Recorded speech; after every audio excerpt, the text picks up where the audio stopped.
আসি, তাহলে আমরা এখন শুরু করি। আমরা আজকে কিছু না, আজকে আমি জাস্ট কয়েকটা শর্ট থিওরিটিক্যাল জিনিস আলোচনা করব, এবং সাথে একটা আগে যে অঙ্কটা করেছি লাস্ট ক্লাসে, যে অঙ্কটা দেখেছি এর মধ্যে আমি জাস্ট একটা পোর্শন ইনক্লুড করবো শুধুমাত্র।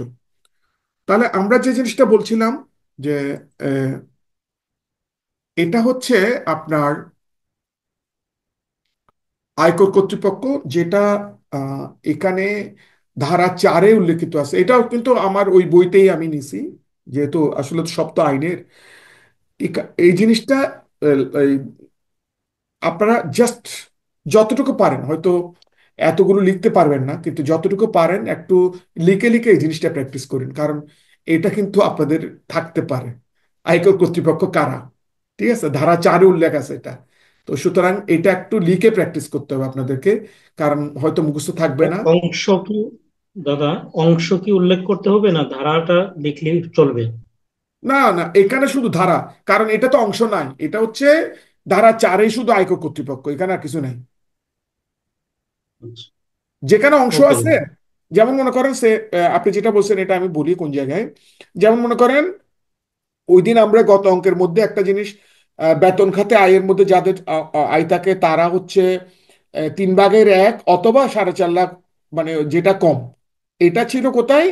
ষষ্ঠ তফসিলের অংশ 1-এর দফা 27। দফা সাপেক্ষে।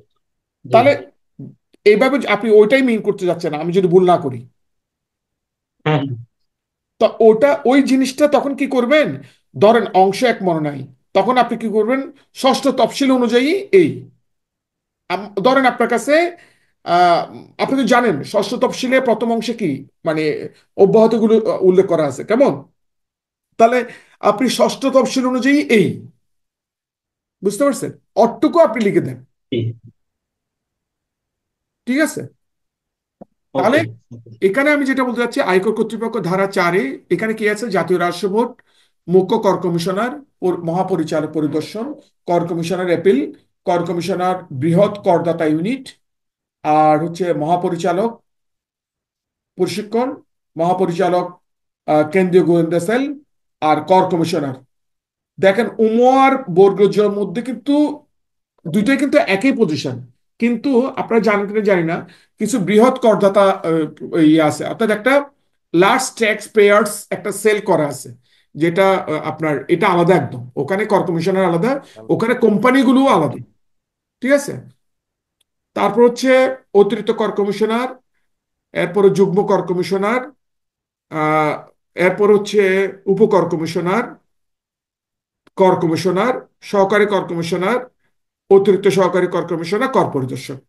দেখেন আমি এটা এটা এটা মাথায় না রেখে আমি আপনাদেরকে একটা গল্পের মতো করে বলি। আহ, যারা আপনারা ট্যাক্সের ফাইল করেন, এটা কোথায় ফাইল করতে হয় জানেন? মানে আমরা যখন রিটার্ন দিই, এই রিটার্নটা কোথায় দিতে হয় এটা কি জানি? টেন্থ সার্টিফিকেটের সার্কেল ওয়াইজ। হ্যাঁ, তাহলে আমরা আমাদের যে রিটার্নটা, ইয়ারলি যে রিটার্নটা, সেটা দিয়ে আমরা সার্কেলে, ঠিক আছে। তো সার্কেলে কি থাকে? সার্কেলে কি থাকে? সার্কেলের দায়িত্বে কার কার হাতে থাকে? উপকর কমিশনার। উপকর কমিশনার। গুড। তাহলে উপকর কমিশনার এটা হচ্ছে কোন জায়গায়? নাম্বারে দেখেন উপকর কমিশনার, এটা হচ্ছে উপকর কমিশনার। তাকে সাপোর্ট দেওয়ার জন্য কে থাকে?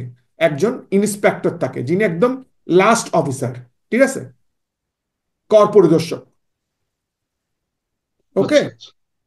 আপনি ওকে। বাকিগুলো ভুলে যান, আপনি যতটুকু লিখতে পারবেন, আমি আমি বলতেছি না যে এখানে পুরোটা লিখতে পারবেন আপনি। আপনি শুধু এই যে প্র্যাকটিক্যালি যে জিনিসটা চিন্তা করেন, তাহলে যতটুকু লেভেল আছে সেই জিনিসগুলো আপনি লিখতে পারলে হলো।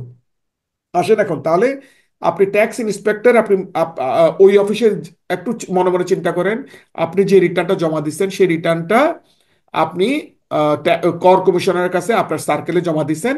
এই এই এই ইয়াটা দায়িত্বে কিন্তু অনেক স্টাফ থাকে, তার মধ্যে একজন হচ্ছে কর পরিদর্শক, ঠিক আছে। আর আমরা জমা দিচ্ছি উপকর কমিশনারের কাছে। আচ্ছা, কোনো কারণে যদি আমার এই ফাইলটা অডিটে পড়ে, তাহলে এই ফাইলটা কোথায় যাবে প্রথমে? আমরা বলি রেঞ্জ। রেঞ্জ মানে হচ্ছে জয়েন্ট কমিশনার, জয়েন্ট কমিশনার অর্থাৎ যুগ্ম কর কমিশনার। তাহলে উপকর কমিশনারের সিনিয়র কে? Joint commissioner. Joint commission. এখন এই রেঞ্জের মধ্যে আবার ডিফারেন্স আছে। রেঞ্জ একটা প্রতিটা জোনে, প্রতিটা ট্যাক্স জোনে চারটা রেঞ্জ থাকে, 1 2 3 4। তার মধ্যে এগুলো পদোন্নতি অনুযায়ী হয়। বাট নর্মালি দেখা যায় কি, রেঞ্জ 1 আর 2 এই দুইজন হচ্ছেন একটু সিনিয়র লেভেলের, মানে 3 আর 4 হচ্ছে জয়েন্ট কমিশনার, আর ওনারা হচ্ছেন জয়েন্ট কমিশনার লেভেলের, বাট ওনারা হচ্ছে এই মানে কাজটা হচ্ছে জয়েন্ট কমিশনার লেভেলের, বাট ওনারা আসলে সিনিয়র। তখন ওনাদেরকে একটা প্রমোশন দেওয়া হয় অতিরিক্ত কর কমিশনার। ঠিক আছে? এটা আমি আমি ট্যাক্স অফিসের ক্ষেত্রে বলছি। অন্যান্য গোয়েন্দা সেল বা প্রশিক্ষণ বা অ্যাপিল এগুলো আমি যাচ্ছি না, আমি জাস্ট আপনাদের মনে রাখার জন্য যতটুকু আপনি পারেন সেই আইটেমগুলো জাস্ট আপনারা যাতে মেমোরাইজ করে রাখতে পারে সেই জিনিসটাই বলছি। তাহলে আমরা কি পেলাম? ট্যাক্স ইন্সপেক্টর, উপকর কমিশনার, এর সিনিয়র হচ্ছে জয়েন্ট কমিশনার, যুগ্ম কমিশন। এর এর উপর এর উপরে হচ্ছে অতিরিক্ত কর কমিশনার। ওনারা তাহলে ওই সার্কেলের ওই জোনের দায়িত্ব হচ্ছে কে? একজন কর কমিশনার। ঠিক আছে?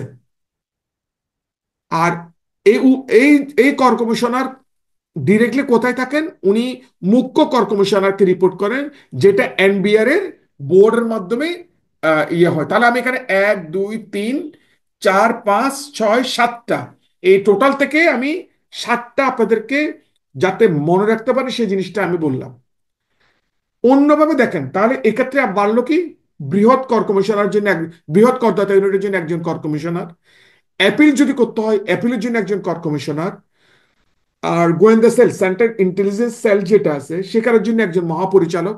এটা এখন কর কমিশনার না, এটা ডিরেক্টলি ডিজি মহাপরিচালক করে দিচ্ছে। এইভাবেই চেষ্টা করবেন, মানে আমি যেভাবে আপনাদেরকে বলার চেষ্টা করছি একটা গল্পের মতো করে, এই জিনিসগুলো জাস্ট একটু প্র্যাকটিক্যাল চিন্তা করে মনে রাখার চেষ্টা করবেন এই ধারা 4টা, আয়কর কর্তৃপক্ষটা। ঠিক আছে? এখন আসি, আমরা জানি আগেও ছিল এটা, এই এই আমাদের ধারা 30 অনুযায়ী আয়ের খাত আগে ছিল 7টা, এখানেও 7টা। বাট এখানের মধ্যে আহ 7টার নামগুলো একটু কয়েকটা জায়গায় একটু চেঞ্জ হয়েছে। তাহলে এই হ্যাঁ, হ্যাঁ, 7টা, জি, জি। আমার আগেও ছিল 7টা খাত, তাহলে 7টা খাত আমাকে একটু মনে রাখতে হবে: চাকরি, ভাড়া, কৃষি, ব্যবসা, মূলধনী, আর্থিক পরিসম্পদ, আর অন্যান্য উৎস। আগে এই আর্থিক পরিসম্পদের মধ্যে একটু ডিফারেন্স ছিল, সিকিউরিটিজ আর ব্যাংক, এটা একটা ডিফারেন্স ছিল। এখন সবটাই হচ্ছে আর্থিক পরিসম্পদ। ঠিক আছে? তাহলে এই 7টা খাত একটু মনে রাখতে হবে, যেটা বর্ণনা করা আছে কোথায়? ধারা 30-এ। ঠিক আছে? চাকরি, ভাড়া, কৃষি, ব্যবসা, মূলধনী, আর্থিক পরিসম্পদ, অন্যান্য উৎস। পারলে যখন আপনারা এই জিনিসগুলো লিখে করবেন, তখন চাকরির ক্ষেত্রে কোনটা ধারা 32 থেকে কত, ভাড়া ক্ষেত্রে কোনটা 34। ধারা এত থেকে এত, কৃষিক্ষেত্রে কোনটা ধারা এত থেকে এত, এই জিনিসগুলো একটু লিখে নিবেন পাশে। তাহলে কি হবে? আপনার দুইটা জিনিস শিখা হবে। একটা হচ্ছে কি, চাকরি থেকে আয়, যেটা বর্ণনা করা হয়েছে ধারা, এই 3টা ধারার মধ্যে 1 2 3 4 এইভাবেই। ঠিক আছে? এরপর একটা, তখন ওই ধারাগুলোর সিকোয়েন্সও মনে পড়ে যাবে, কয়টা ধারা আছে ওই রিলেটেড সেটাও মনে পড়ে যাবে, এবং 7টি খাত এটাও মুখস্থ হয়ে যাবে। ঠিক আছে? এখন আসি ধারা 32, কিছুক্ষণ আগে যেটা আমরা আলোচনা করেছি, যদিও আমরা এটা অঙ্কটা দেখেছিলাম, তারপরে ধারা 32-এ উল্লেখ করা আছে চাকরি থেকে আয়। এখানে কি হবে? চাকরি থেকে আয় বলতে প্রাপ্ত এবং প্রাপ্য যে কোনো প্রকার আর্থিক প্রাপ্তি, বেতন ও সুযোগ সুবিধা। তাহলে বেতন এবং সুযোগ সুবিধা সবগুলো কিন্তু চাকরি থেকে আয় হিসেবে বিবেচিত হবে। সুযোগ সুবিধা কি জিনিস? আমরা গতদিন দেখেছিলাম, প্রশ্ন করেছিলেন যে পারকুইজিট। তাহলে সুযোগ সুবিধাকে আমরা পারকুইজিটের অন্তর্ভুক্তও করতে পারি। ঠিক আছে? এরপর হচ্ছে ঠিক আছে। কর্মচারীর শেয়ার। ঠিক আছে? এরপর হচ্ছে কর্মচারীর শেয়ার স্কিম থেকে আয়, কোনো যদি কোনো কোম্পানি অনেক সময় শেয়ার দিয়ে থাকে, এগুলো আসলে বাইরের কোম্পানিগুলোতে অনেক সময় হয়, আহ, তখন ওইখান থেকে যে আয়টা হয় সেটা ওইখানে নিয়ে আসতে হবে। আর কর অনারোপিত বকেয়া বেতন, ঠিক আছে, যদি কোনো বকেয়া বেতন থাকে সেটা, অতীত ভবিষ্যতে কোনো নিয়োগকর্তা হতে প্রাপ্ত যে কোনো অঙ্ক বা সুবিধা। হ্যাঁ, আর কর অনারোপিত বলতে কি বোঝায়? দাদা, বকেয়া কর বেতন অনারোপিতটা একটু আমাকে ক্লিয়ার করলে ভালো হয় আমি এই জিনিসটা। এটা হচ্ছে, মনে করো এটা বকেয়া বকেয়া বেতন যে, বেতন। বকেয়া বেতন তো আসলে তো যখন পেমেন্ট করে তখন এরা অ্যাকাউন্টস ডিপার্টমেন্ট ট্যাক্স অ্যাপ্লাই করে, ঠিক কি না? হুম। এটা এক কথায় আচ্ছা বকেয়া বেতন বললে আপনি বুঝে যাবেন, ঠিক আছে। মানে আচ্ছা আচ্ছা, সেটার ঠিক উপর আছে। কর ধার্য হয়নি। হয়নি তো বকেয়া বেতন তো আসলে করদার্য হয় না, ঠিক হয়? জি জি। আমরা তো না না। ট্যাক্স কাটি কখন, যখন আমরা at the time of the payment, বেতনটা নাকি দেওয়া হয়। At the time hmm of the hmm. Payment, ঠিক না? জি। এইটাই। তারপর বলেন, তারপর দেখেন নিম্নলিখিত প্রাপ্তিসমূহ চাকরিতে আয়ের অন্তর্ভুক্ত হইবে না। কোনটা হবে না? একে কিন্তু বলা আছে এইগুলো ইনক্লুড হবে, দুই বলা হচ্ছে কোনটা কোনটা ইনক্লুড হবে না। শেয়ার হোল্ডার পরিচালক নহে, এইরূপ অন্য কোনো কর্মচারীর হার্ট, কিডনি মানে অপারেশন রিলেটেড চিকিৎসা ব্যয় হলে সেই জিনিসটা, অনেক সময় হয় না অ্যাক্সিডেন্টাল কেসে অনেক কিছু হয়, সেই জিনিসগুলো আহ, এই প্রাপ্ত চাকরিতে আয় হিসেবে অন্তর্ভুক্ত হবে না, ঠিক আছে। এটা হচ্ছে মেজর কিছু বলে দিছে, কিন্তু কি কি কর্মচারী হার্ট, কিডনি, চক্ষু, লিভার, ক্যান্সার স্পষ্ট করা আছে কিন্তু, খেয়াল করবেন। ওকে, এই রিলেটেড অপারেশন রিলেটেড চিকিৎসা ব্যয়টা এটা অন্তর্ভুক্ত হবে না। আর দুই নম্বর হচ্ছে ও দুইয়ের খ হচ্ছে সম্পূর্ণরূপে এবং কেবল চাকরির দায়িত্ব পালনের জন্য প্রাপ্ত বা ব্যয়িত যাতায়াত ভাতা, ভ্রমণ ভাতা, দৈনিক ভাতা। দুইয়ের খটা কি বুঝতে পারছেন অনেকে? এটা আসলে কি জিনিস, কে কি বলতে পারবেন এই জিনিসটা কি, যেটা ইনক্লুড হবে না? আহ, এটা হচ্ছে ভাইয়া, ও যদি ওর চাকরির ক্ষেত্রে, চাকরির প্রয়োজনে ওকে যে যাতায়াত কনভেন্সটা দেওয়া হয় না, ওইটা ওইটাই কি বোঝাচ্ছে? তাহলে তো আপনি ধরেন আপনি একটা অফিসে চাকরি করেন, ঠিক আছে, আপনি বাসা থেকে অফিসে যাবেন, হুম। ঠিক আছে, জি। তো ডেইলি ধরেন আপনাকে 500 টাকা দেওয়া হচ্ছে, সেটা কি আসবে? সেটা আসবে না, এটাই বোঝাচ্ছে। অন্তর্ভুক্ত হবে না। কেন? এটা বলে নাই আপনাকে? না, বলতেছে না যাতায়াত ভাতা। এটা ভালো করে এটা পড়েন তো। টিএডি এর জাস্ট ব্যাপারটা চাকরির আসতেছে। ক্ষেত্রে না ভাই, হ্যাঁ, শুধু ওর ওই যে চাকরির একজন প্রয়োজনে, বলে, চাকরির প্রয়োজনে। একজন বলছেন, অর্থাৎ আপনি মনে করেন অফিসে গেছেন, ঠিক আছে, জি জি জি। অফিসে গেছেন, অফিস থেকে ধরেন একটা ট্যাক্স অফিসে ফাইল জমা দিতে যাবেন, ঠিক আছে। আচ্ছা আচ্ছা। তখন ট্যাক্স অফিসে ফাইল দিতে জমা দিতে গেলে আপনার একটা, আমি জাস্ট ছোট্ট একটা এক্সাম্পল বলতেছি, তাহলে ট্যাক্স হুম অফিসে হুম। ফাইল জমা দিতে গেলে আপনার একটা ট্যাক্সি ভাড়া লাগবে, জি সেটা কিন্তু জি আপনার জি। এই চাকরি হইতে আয় না, সেই জিনিসটাকে ক্লিয়ার হ্যাঁ করছে। হ্যাঁ। আচ্ছা আচ্ছা। আচ্ছা, ঠিক আছে। আমি জাস্ট বোঝানোর চেষ্টা করছি সেই জিনিসটা কোনটাকে ক্লিয়ার করছে জিনিসটা, ঠিক আছে। বাট আপনাকে যেটা মানে ট্রাভেল অ্যালাউন্স দেওয়া হচ্ছে সেটা কিন্তু বেতনের সাথে অন্তর্ভুক্ত, মানে আপনার বেতনের সাথে যেটা ইনক্লুসিভ আছে এটা। অনেকে জিনিসটা কি করেন, ওই যে, এটা বলার উদ্দেশ্য হচ্ছে, আমাকে অনেকে কোয়েশ্চেন করছেন যে এ, এ, আমার স্যালারি যখন আমার ইয়ে দেয়, ব্রেকআপ দেয়, সেই স্যালারি ব্রেকআপে তো যাতায়াত ভাতাটা আছে, এটা 32(2) খ অনুযায়ী তো এটা আসবে না, এটা তো আমি এক্সামশন নিতে পারি। আমি বলছি, না ভাই, এটা এক্সামশন নিতে পারবেন না, কারণ ওটা হচ্ছে আপনার কন্ট্রাক্ট, যে আপনাকে ট্রাভেল অ্যালাউন্স হিসেবে পার মান্থে 6,000 টাকা দেওয়া হচ্ছে, সেটা হচ্ছে এই ট্রাভেল অ্যালাউন্স হিসেবে, ঠিক আছে। এটা কিন্তু আপনার বেতনে চলে আসবে, বাট কোনটা আসবে না, যেটা আপনি চাকরিতে গেলেন, আপনি কাস্টমসে গেলেন, ট্যাক্স অফিসে গেলেন, একটা যাতায়াত ভাতা দিছে, ওই যে খরচ দিছে ব্যয়িত যাতায়াত ভাতা, আপনাকে এটা বলা আছে ব্যয়িত যাতায়াত ভাতা, তাহলে সেক্ষেত্রে এই জিনিসটা অন্তর্ভুক্ত হবে না, ঠিক আছে। স্যার, বলেন, স্যার, বলেন। যদি মানে চাকরির জন্য ধর আরেকটা ব্রাঞ্চে 15-20 দিনের জন্য চলে গেছে, বা তিন ওগুলা, মাস থাকতেছে সেখানে, ওই ক্ষেত্রে ও একটা স্যার, অ্যালাউন্স দিচ্ছে ওইটা। তার লেখা আছে ভ্রমণ ভাতা। স্যার ওইটা তো ইয়ে হবে না, ট্যাক্সেবল হওয়ার কথা না। না, এটাতে লেখা আছে এটা ভ্রমণ ভাতা, ঠিক আছে, অর্থাৎ চাকরির দায়িত্ব পালনের জন্য আপনি গেছেন ভ্রমণ ভাতা। ঠিক আছে? ঠিক ওকে, আছে স্যার। Okay, thank you. আর বেতনত্ব কি? বেতন বলতে কি কি জিনিস? যে কোনো বেতন, মজুরি, পারিশ্রমিক, যে কোনো ভাতা, যে কোনো ভাতা, ছুটি ভাতা, ছুটি নগদায়ন, বোনাস, ফি, কমিশন, ওভারটাইম, আর অগ্রিম বেতন, আনুতোষিক, অ্যানুইটি, পেনশন, পারকুইজিট। এই শব্দটা একদম মানে অনেকের মাথায়, আমাদের মাথায় ধরেন, আমার মাথায় ধরতো না, যেটা বাস্তবতা। এই পারকুইজিট পারকুইজিট বলতে বলতে ইয়ে হয়ে গেছি। আর বেতন বা মজুরির পরিবর্তে প্রাপ্তি বা বেতন বা মজুরির অতিরিক্ত প্রাপ্তি, এগুলো সবগুলো বেতনের অন্তর্ভুক্ত। তাহলে দেখেন, পারকুইজিটটাকেও বেতনে নিয়ে আসছে। ঠিক আছে? আর বেতন বা মজুরির পরিবর্তে প্রাপ্তি বা বেতন বা মজুরি অতিরিক্ত প্রাপ্তি বলতে কোনটা বোঝাবে? সেটা বলতে চাকরির অবসানের কারণে প্রাপ্ত যে কোনো প্রকার ক্ষতিপূরণ। অনেক সময় ধরেন আপনাকে ডিসমিস করে দিল, তাহলে লেবার ল অনুযায়ী আপনাকে একটা নির্দিষ্ট একটা কয়েকটা মাসের বেতন দিতে হয় না? সেই জিনিসটা কিন্তু এখানে ওই ইয়ে হিসেবে, বেতন হিসেবে চলে আসবে। ঠিক আছে? তাহলে কোনটা অন্তর্ভুক্ত হবে? চাকরির অবসানের কারণে প্রাপ্ত যে কোনো প্রকার ক্ষতিপূরণ, উহা যেই নামেই থাকুক, অভিহিত হোক না কেন, ভবিষ্যৎ তহবিল বা অন্য কোনো তহবিলে কর্মচারীর অনুদানের অংশ ব্যতী রেখে অবশিষ্ট অংশ।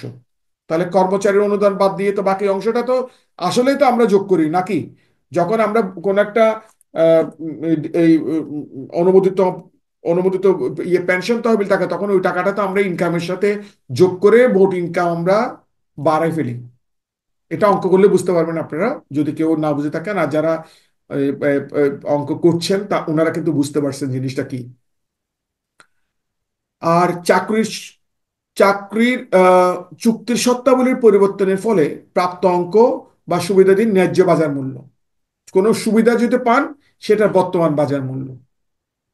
আর চাকরিতে যোগদানকালে বা চাকরির অন্য কোনো শর্তের অধীন প্রাপ্ত অঙ্ক বা সুবিধাদির ন্যায্য বাজার মূল্য।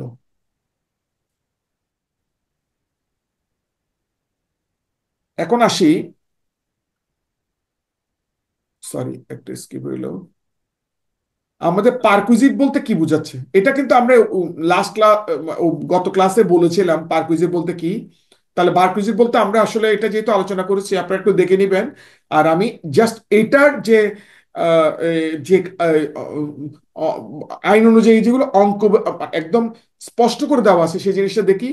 পারকুইজিট বলতে যেমন কোন একটা কর্মচারীকে একটা বাড়ি ভাড়া দেওয়া হয়েছে, তাহলে সেটার ক্ষেত্রে কিভাবে ক্যালকুলেশন করবেন? অথবা মোটর গাড়ির সুবিধা দেওয়া হয়েছে, তাহলে সেক্ষেত্রে কিভাবে মোটর গাড়ির সুবিধাটা আপনি মানে টাকার অঙ্কে কনভার্ট করবেন? সেই জিনিসগুলো কি এখানে কিন্তু স্পষ্ট করে দেওয়া আছে ধারা 33-এ। দেখেন, মানে কোন একটা কর্মচারীকে যদি একটা 250 সিসি পর্যন্ত গাড়ি দেয়, তাহলে সেক্ষেত্রে আমরা যখন একটা ওই কর্মচারীর মোটাই ক্যালকুলেশন করব, তখন কিন্তু প্রতি মাসেই 10,000 টাকা ধরে 1,20,000 টাকা আমাদেরকে যোগ করতে হবে। ওনার ওনার তাহলে মোটাই বেড়ে যাবে 1,20,000 টাকা। ঠিক আছে? আমাদের কিন্তু টাইম আউট হয়ে যাবে যে কোনো মুহূর্তে, আমরা একটু দেখি। আর 10 মিনিট থাকবে হয়তো। তার এরপরে হয়তো আমি আবার রিজয়েন করব, হয়তো একটু 5-7 মিনিট টাইম লাগবে। আপনারা একটু ইয়ে করবেন, একটু থাকবেন আর কি। আর এখানে দেখেন, আমি একটু, তাহলে ধারা 33টা একটু দেখে নিবেন, দেখলে তাহলে বুঝতে পারবেন জিনিসটা। এরপরে ও যে জিনিসটা কানাডা আপনি বলছিলেন ষষ্ঠ তফসিল অংশ একে, আমি জাস্ট 17 নম্বর আর জি। 27 নম্বরটা শুধু উল্লেখ করেছি এখানে। আচ্ছা কেন আচ্ছা। 17 নম্বরটা কেন আনছি? 27 নম্বরটা আমরা গতদিন অঙ্কে করেছি যে কি অঙ্ক এটা আমরা করেছেন? সবাই মোটামুটি জানি, 3/1 অংশ অথবা 4,50,000 টাকা, হুইচ এভার ইজ লোয়ার। ঠিক আছে? এটা আমরা বাদ দিই তো মোটাই থেকে, যখন চাকরি থেকে আয় হয় তখন মোটাই থেকে বেসরকারি ক্ষেত্রে, সরকারি না, বেসরকারি ক্ষেত্রে সরকারের জন্য আলাদা একটা এসআরও দেওয়া আছে, সেটা আমরা পরে আলোচনা করব। তাহলে বেসরকারি ক্ষেত্রে আমরা 1/3 বা 4,50,000 টাকা, হুইচ এভার ইজ লোয়ার, এই জিনিসটা আমরা আলোচনা করি। এই জিনিসটা কিন্তু আমরা বাদ দিই, এই জন্য এটা দফা 87 আছে। 17 নম্বরটা কেন আনছি? বাংলাদেশে কোনো স্বাভাবিক ব্যক্তি করদাতা কর্তৃক বিদেশে উপার্জিত কোনো আয় যাহা তিনি বৈদেশিক রেমিটেন্স সম্পর্কিত বিদ্যমান আইন অনুসারে বাংলাদেশে আনয়ন করিয়াছেন। তাহলে আপনারা বুঝে গেছেন কেন আনছি এটা। আমাদের অনেক প্রবাসী ভাই আছে যারা বিদেশে থাকেন, ওনারা যখন টাকাটা রেমিটেন্স করে পাঠান, ওনারা চাকরি করেন, এই পুরো টাকাটাই কিন্তু কি হবে, মোট আয় পরিগণনা থেকে বাদ যাবে। ঠিক আছে? এটা কোন রেফারেন্সে? ষষ্ঠ তফসিলের অংশ 1-এর দফা 17 17। অনুযায়ী। ঠিক আছে, আচ্ছা দাদা, আমার একটু বুঝতে চাচ্ছিলাম বলেন। যে উনি যে মোট আয়ের অন্তর্ভুক্ত হবে না, কিন্তু যদি এই টাকাটা সঞ্চয়পত্রে বিনিয়োগ করা হয়, তাহলে সে- সেই এখান সেটা থেকে আলাদা যেই জিনিস, সেটা ইন্টারেস্টটা আলাদা আসবে। জিনিস, সেটা আলাদা জিনিস আবার। আচ্ছা। একটা হচ্ছে দেখেন দুইটা দুই জিনিস, একটা হচ্ছে মানি ইনফ্লো। ঠিক আছে, তাহলে মানি ইনফ্লোটা তো কোনো ট্যাক্স নাই। ওকে,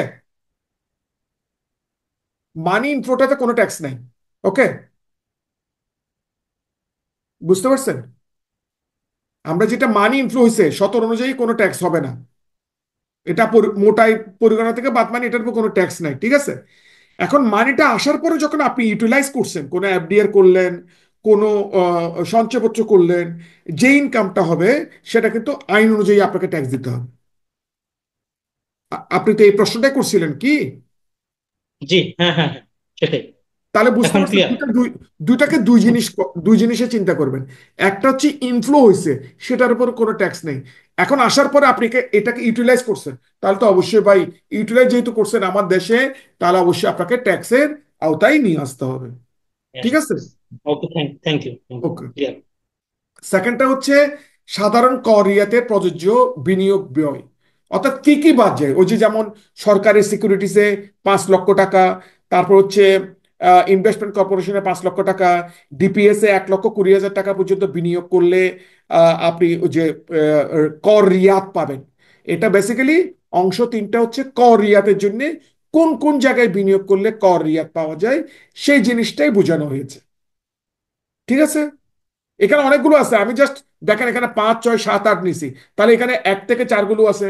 আমি জাস্ট যেগুলো যেগুলো মনে না রাখলেই নয়, আমাকে যখন বলা হবে করিয়াতের জন্য প্রযোজ্য বিনিয়োগের ক্ষেত্রে কয়েকটা উদাহরণ দেন, তাহলে আপনি লিখবেন কি? সরকারি সিকিউরিটিজে 5 লক্ষ টাকা পর্যন্ত বিনিয়োগ, ডিপোজিট পেনশন স্কিমে 1,20,000 টাকা বিনিয়োগ, অনুমোদিত ভবিষ্যৎ তহবিলে এই নিয়োগকর্তা এবং অংশগ্রহণকারীর পরিশোধিত অর্থ। আমি কি বুঝাতে পারছি জিনিসগুলো কিভাবে মানে লিখবেন আপনারা? জি। ওকে, থ্যাংক ইউ। এবার গতদিন যে প্রবলেমটা করছিলাম মাসুদ পারভেজ, সেটা আহ, সেই অংশটাই আমরা কন্টিনিউ করছি। যে আমরা গতদিন বলছিলাম যে স্যালারি ক্ষেত্রে মোট আয় ছিল আমাদের আহ, আহ, 10,35,000 টাকা, যেখান থেকে আমরা এটা এটা ওই স্যালারি ইনকামটা তাহলে আমরা ধারা 32-এ দেখেছিলাম। সেই অনুযায়ী এক্সামটেড ইনকাম হচ্ছে 1/3 অথবা 4.5 lakh, which ever is lower. তাহলে এটাও কোথায়, এটা কোন জায়গায় ছিল? ষষ্ঠ তফসিলের অংশ 1-এর দফা 27। তাহলে আমরা এইভাবেই জিনিসগুলো কিন্তু মেমোরাইজ করতে পারবো। যেমন দেখেন, স্যালারি ইনকাম ধারা 32, তারপর হচ্ছে এক্সামটেড ইনকাম অংশ 1, ষষ্ঠ তফসিল অংশ 1 দফা 27। ঠিক আছে, এরপর আসি আহ ওই যে আর্থিক পরিসম্পদ থেকে আয়, ধারা 62। একটু দেখে নিতে হবে আপনাদেরকে, ধারা 62। ঠিক আছে, তাহলে আমি বলছি কি, এই মাসুদ পারভেজ সাহেবের দুইটা ব্যাংক অ্যাকাউন্ট ছিল, অর্থাৎ ওনার স্যালারিটা যায় এরকম একটা ব্যাংক অ্যাকাউন্ট, আর ওনার একটা পার্সোনাল ব্যাংক অ্যাকাউন্ট, যেখানে আমরা ক্যালকুলেশন করে 1 জুলাই 2023 থেকে 30 জুন 2024 দাদা, এক্সেলটা দেখা যাচ্ছে না দাদা।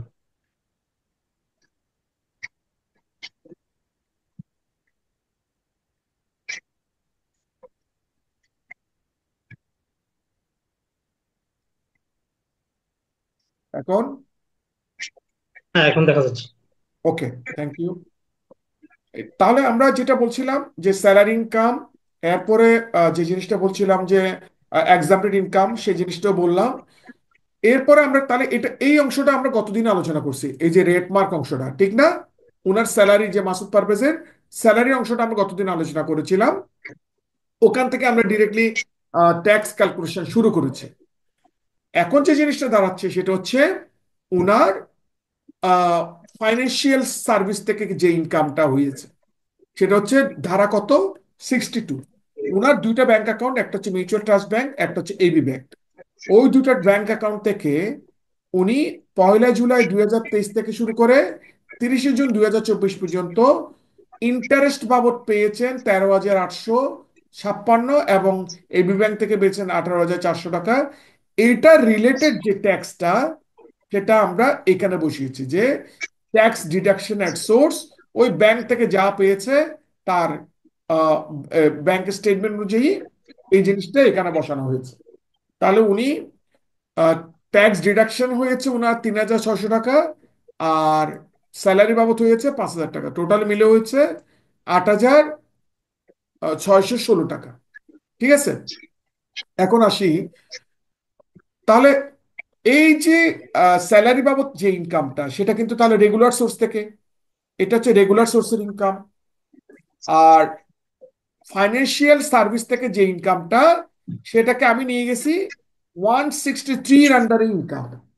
আপনারা একটু দেখে নিবেন কেন 163, আমি রেফারেন্স বলছি, আমি পরবর্তী যে কোনো ক্লাসে আমি আবার জিনিসগুলোকে কি করব, ওই যে লিঙ্ক আপটা দেখাবো। অর্থাৎ আপনারা সেকশন 102 একটু লিখে রেখেন।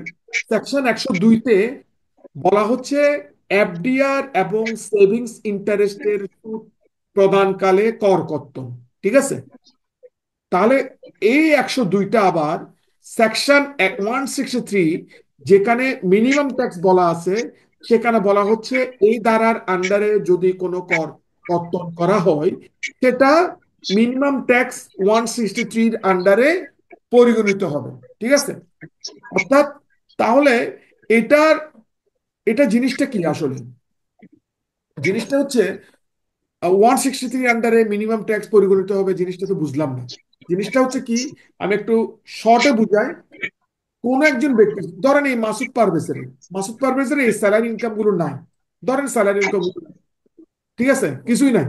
তাহলে ওনার কি আছে, শুধুমাত্র 32,000 টাকা ব্যাংক ইন্টারেস্ট আছে। ঠিক আছে,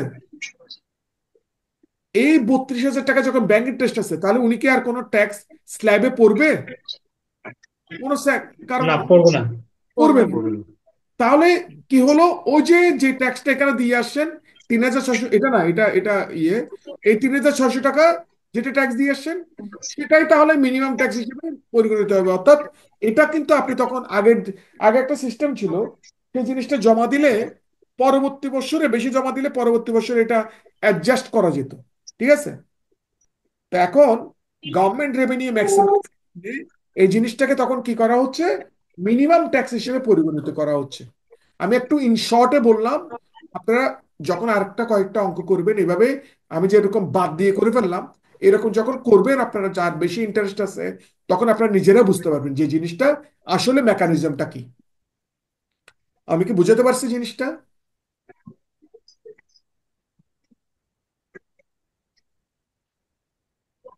তাহলে এখন দেখি আবার কি, এখন দেখেন এই 32,000 টাকার জন্য আমার যদি এই 32,000 টাকা না থাকতো, তাহলে এই টাকাটা কমে যেত না, এই 2,22,000 টাকাটা। কারণ আমার তো এখন 7,22,388 টাকা আমার হচ্ছে টোটাল ট্যাক্সেবল ইনকাম, নাকি? 7,22,388 টাকা টোটাল ট্যাক্সেবল ইনকাম। তাহলে এই 7,22,388 টাকা ট্যাক্সেবল ইনকামটা প্রথম 4 লাখ টাকার উপরে 0%, পরবর্তী 1 লাখ টাকার উপরে 5%, পরবর্তী ব্যালেন্সটার উপরে 10%।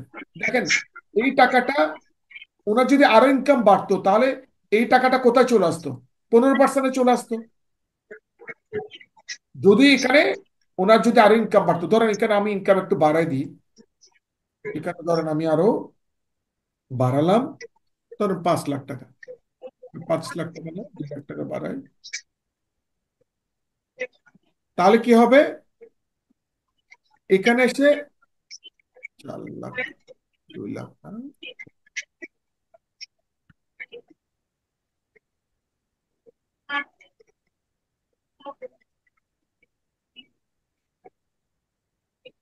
এটা জাস্ট আমি বুঝানোর জন্য এক্সাম্পল করতেছি। তাহলে এখানে 4 লাখ হবে।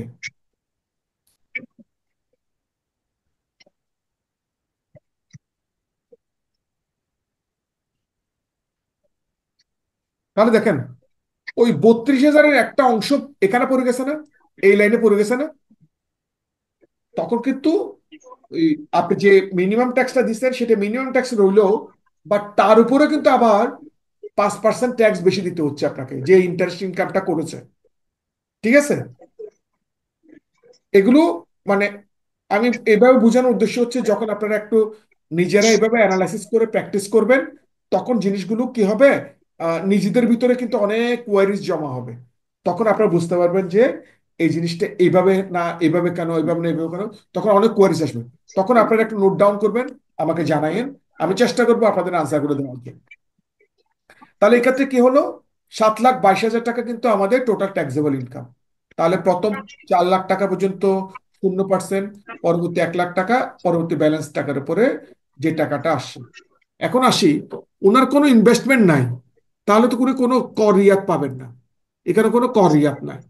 তাহলে ওনাকে বরাবর কত টাকা দিতে হচ্ছে, এই যে 27,000, এখান থেকে 8,000 টাকা উনি যে ট্যাক্সটা দিচ্ছেন সেটা বাদ দিয়ে 18,623 টাকা ওনাকে নেট ট্যাক্স লাইবিলিটি আসলো। আরেকটা জিনিস বলছিলাম আমি, মনে আছে কিনা জানি না আপনাদের, যদি আমরা 75%-এর কম দিই তাহলে আমার ইন্টারেস্ট যোগ হবে।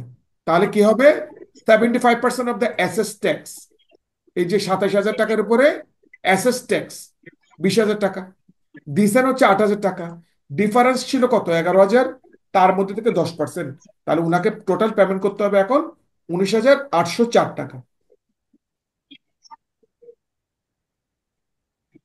ঠিক আছে? আমি তাহলে এই অঙ্কের মধ্যে শুধুমাত্র কি নিয়ে আসলাম, শুধু ইন্টারেস্টটা নিয়ে আসলাম। পরবর্তী দিন হয়তো আমি এখানে একটা ইনভেস্টমেন্ট যোগ করব, এই ইনভেস্টমেন্ট যোগ করলে তখন রিবেটটা আসবে। এরপরে হয়তো ভাইয়া আমাকে একটু 75%টা একটু ক্লিয়ার করেন তো, অ্যাসেট অ্যাসেট যেটা ট্যাক্স লিখছেন এটা। গুড, এটা আসলে আগের দিন ওনারা ছিলেন তো জেসিকা, এই জন্য ওনারা অনেকে জানেন। আমি বলি, এখানে আপনার অ্যাসেস ট্যাক্স জি কত, জি ভাইয়া। অ্যাসেস ট্যাক্স কত, 27,239 না, এই যে 27,239 না। হুম হুম। জি। ঠিক আছে? তাহলে এটার উপরে এই যে 27,239 টাকার উপরে কত পার্সেন্ট, যদি 75% করি তাহলে কত, যদি দেখেন এখানে হুম হুম। 75% করলাম কার উপরে, 20,000। এটার উপরে। ঠিক আছে? ওই সাতাশ তাহলে হাজার দুশো হ্যাঁ। অর্থাৎ ধারা 154-তে বলা হচ্ছে, যদি 6 লাখ টাকার উপরে ইনকাম হয় তাহলে অবশ্যই হুম আপনাকে হুম। যে ট্যাক্সটা আসবে তার অ্যাডভান্স ট্যাক্স যেটা।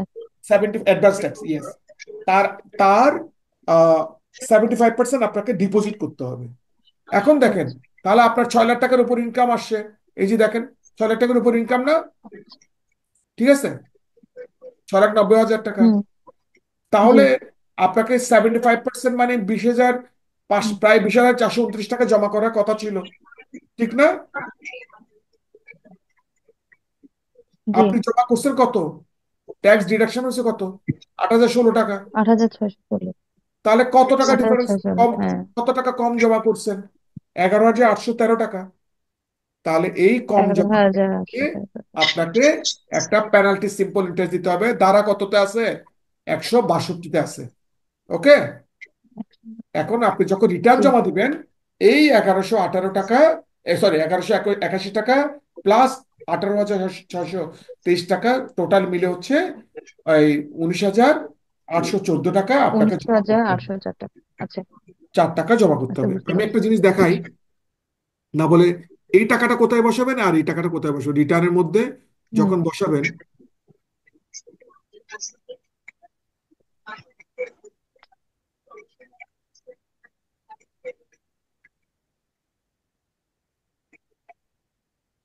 কি দেখছেন, এই যে এই পার্টে কর পরিগণনা পার্টে দেখছেন, এই সাতাশ এখানে তো জমা করছেন, এখানে আছে, আর বিলম্ব সুদ বা জরিমানা বা আয়কর আইনের অধীনে অঙ্ক 1181 টাকা, ওই যে দেখছিলাম না আমরা 1181 টাকাটা জমা করছি, ঠিক আছে, আচ্ছা। সেই টাকাটা এখানে চলে আসবে। আর টোটাল মিলে কত টাকা জমা করতে হবে? ওই 18,000 প্লাস 11, তাহলে 19,804 টাকা। বুঝতে পারছেন এখন? বুঝতে পারছি। তাহলে এটাই আমরা আশা করি এই জিনিসগুলো এইভাবে আমাদেরকে একটু আগাতে হবে আর কি।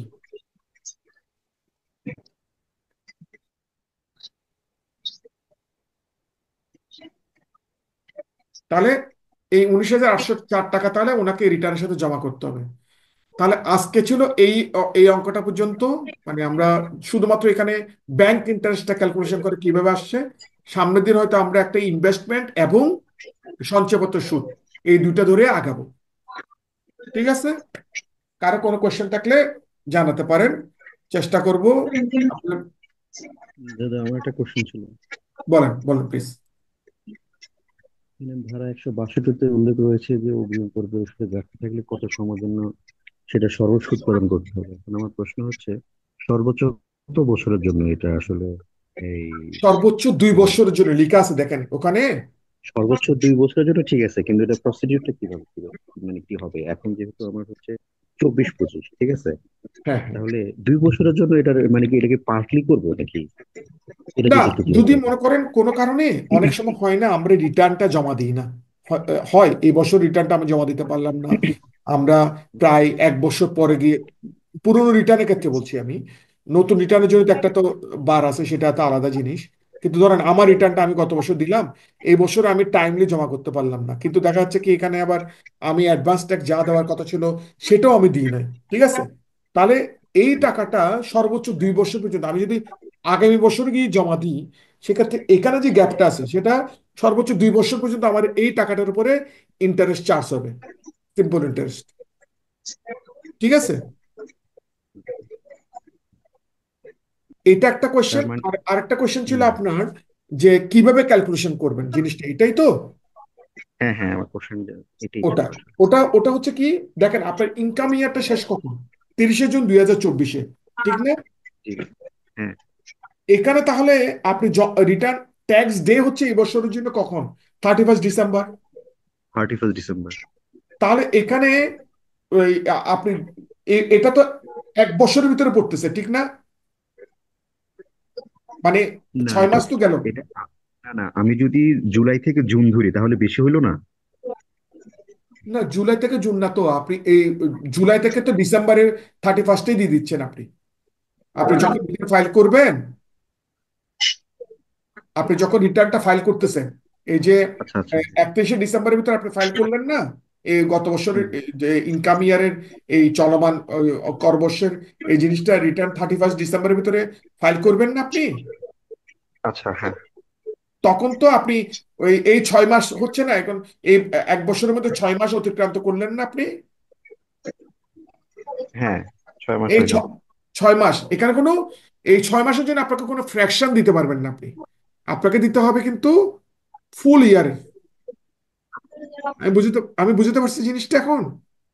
হ্যাঁ হ্যাঁ, ক্লিয়ার ক্লিয়ার আর যদি ক্লিয়ার। 1 বছর অতিক্রান্ত, যেমন মনে করেন আগামী বছর জুনের পরে গিয়ে যদি দেন, তখন কিন্তু ধরেন জুলাই আগস্ট সেপ্টেম্বরে গিয়ে দেন, তাহলে কিন্তু ইনটু 2 করতে হবে আপনাকে। বুঝতে পারছেন এখন? হুম হুম। তাহলে এটা ক্যালকুলেশনটা হয়তো এভাবে আর কি, যে মানে মোট টাকার মানে সাথে 10%, না, এটা টেন প্রোরাটা পার্সেন্ট হবে না, এটা টেন প্রোরাটা হবে না, পার্সেন্ট জি এটাতে প্রোরাটা হবে না। প্রোরাটা বলতে ওই যে divided by 12 into multiplied by 6, এভাবে হবে না। জি জি জি, না এভাবে হবে না। না না না, আমি এই জন্য তো আমি বুঝছি তো আপনার ওই কোয়েশ্চেনটা, এই কারণে তো আমি বললাম এটা প্রোরাটা হবে না। সরল সুদ, ডাইরেক্ট সরল সুদ, এখানে কোনো প্রোরাটার স্কোপ নাই। ঠিক আছে, থ্যাংক ইউ। ওয়েলকাম। আর কারো কোয়েশ্চেন?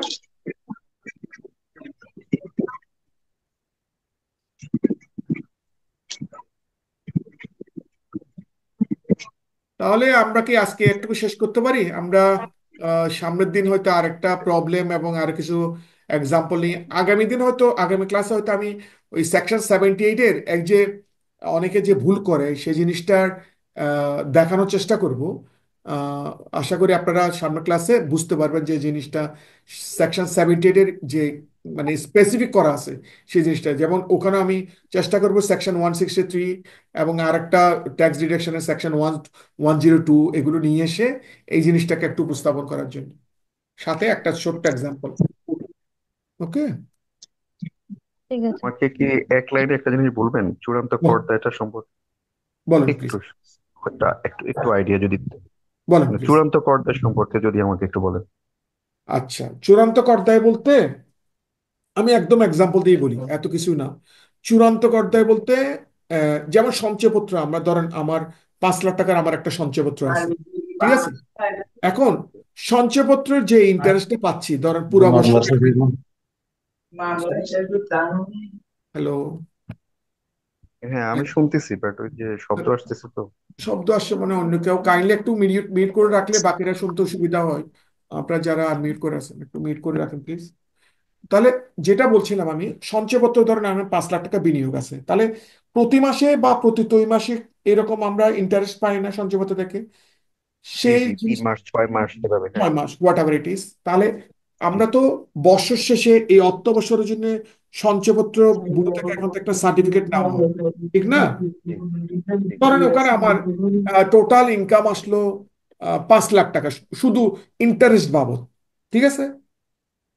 ইন্টারেস্ট আচ্ছা বাবদ 5 লাখ টাকা ইন্টারেস্ট ইন্টারেস্ট পেলাম আমি, আর 50,000 টাকা ধরেন আমার ট্যাক্স কাটা গেছে, ঠিক আছে? তাহলে নর্মালি হওয়া কি কি কি দরকার? নর্মালি যদি আপনি চিন্তা করেন যে 5 লাখ টাকা ইনকাম পঞ্চাশ পেলাম। হাজার টাকা যে, দাদা দাদা হুম। একটু, দাদা একটু একটু একটু, এই যে 50,000 টাকা যে আমার কাটা গেল, এটা এটা কি, এটাকে আমি কি বলবো? এটা কি আমি টিডিএস বলবো? হ্যাঁ, টিডিএস তো, ওটা তো আপনার টিডিএস। আচ্ছা, আমি টিডিএস। একটা জিনিস আমি একটু লেট মি শেয়ার। আমি জাস্ট এখানে বোঝানোর জন্য ধরেন আপনি আহ, আপনার ইনভেস্টমেন্ট কত আছে আমার দেখার দরকার নেই, আপনি ধরেন 5 লাখ টাকা আপনি একটা ইয়ে পেলেন, আহ, এই এই 5 লাখ টাকা আপনি ইন্টারেস্ট বাবদ পেলেন, ঠিক আছে? আচ্ছা, জি ওকে, জি। বুঝতে পারছেন? আর এখান হ্যাঁ থেকে হ্যাঁ। আপনার টিডিএস কাটা গেছে ধরেন, ওই সোর্সে টিডিএস যদি ধরি আমি, টিডিএস কাটা গেছে 50,000 টাকা, ঠিক আছে? 50,000 টাকা, জি 4,50,000। না, 4,50,000 টাকা আপনি নেট পেলেন, কিন্তু জি নেট পেলাম, হ্যাঁ সেটাই বললাম। নর্মালি নর্মালি হয় কি, এটা কিন্তু আমি শুধুমাত্র সঞ্চয়পত্রের ক্ষেত্রে বলতেছি, অন্য কিছু ক্ষেত্রে না। আচ্ছা, নর্মালি হয় কি, আমি একটু আনমিউট করি এখানে, তো আনমিউট করে দেন। অনেককে অনেক একটু। ওকে,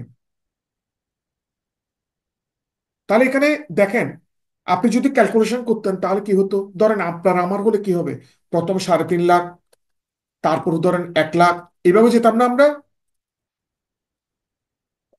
আমরা তো নর্মালি ইনকাম হলে আমরা কি করতাম, প্রথম 3.5 লাখ টাকার উপরে 0%, পরবর্তী 1 লাখ টাকার উপরে 5%, পরবর্তী 4 লাখ টাকার উপরে 10%, এভাবে যেতাম না আমরা ইনকামটাকে,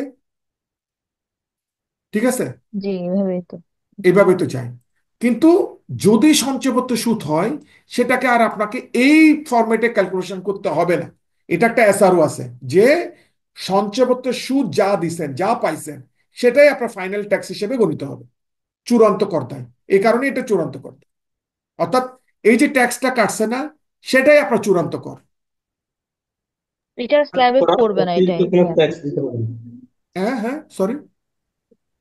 এটা মানে ভাইয়া সেটাই স্ল্যাবের মধ্যে ফাইনাল ট্যাক্স। পড়বে না। Jessica Jessica, 1 minute, Jessica 1 minute. কি বলছিলেন যে এখন ভাই? শকত ভাই বলছিলেন মনে হয়, শাকত ভাই নাকি? হ্যাঁ, শাকত ভাই। মুরাদ ভাই আপনি বলছিলেন।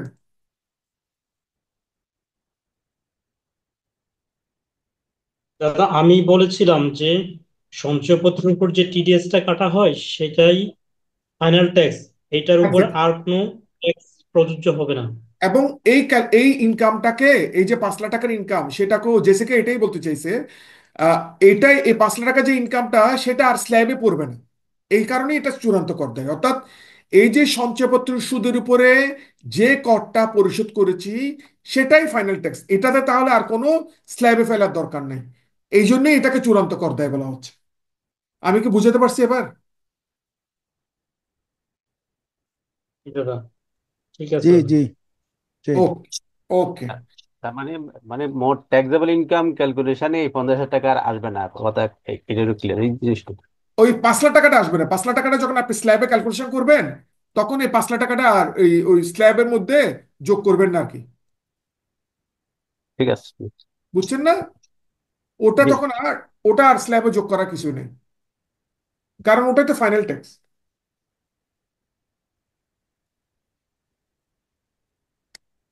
ঠিক আছে।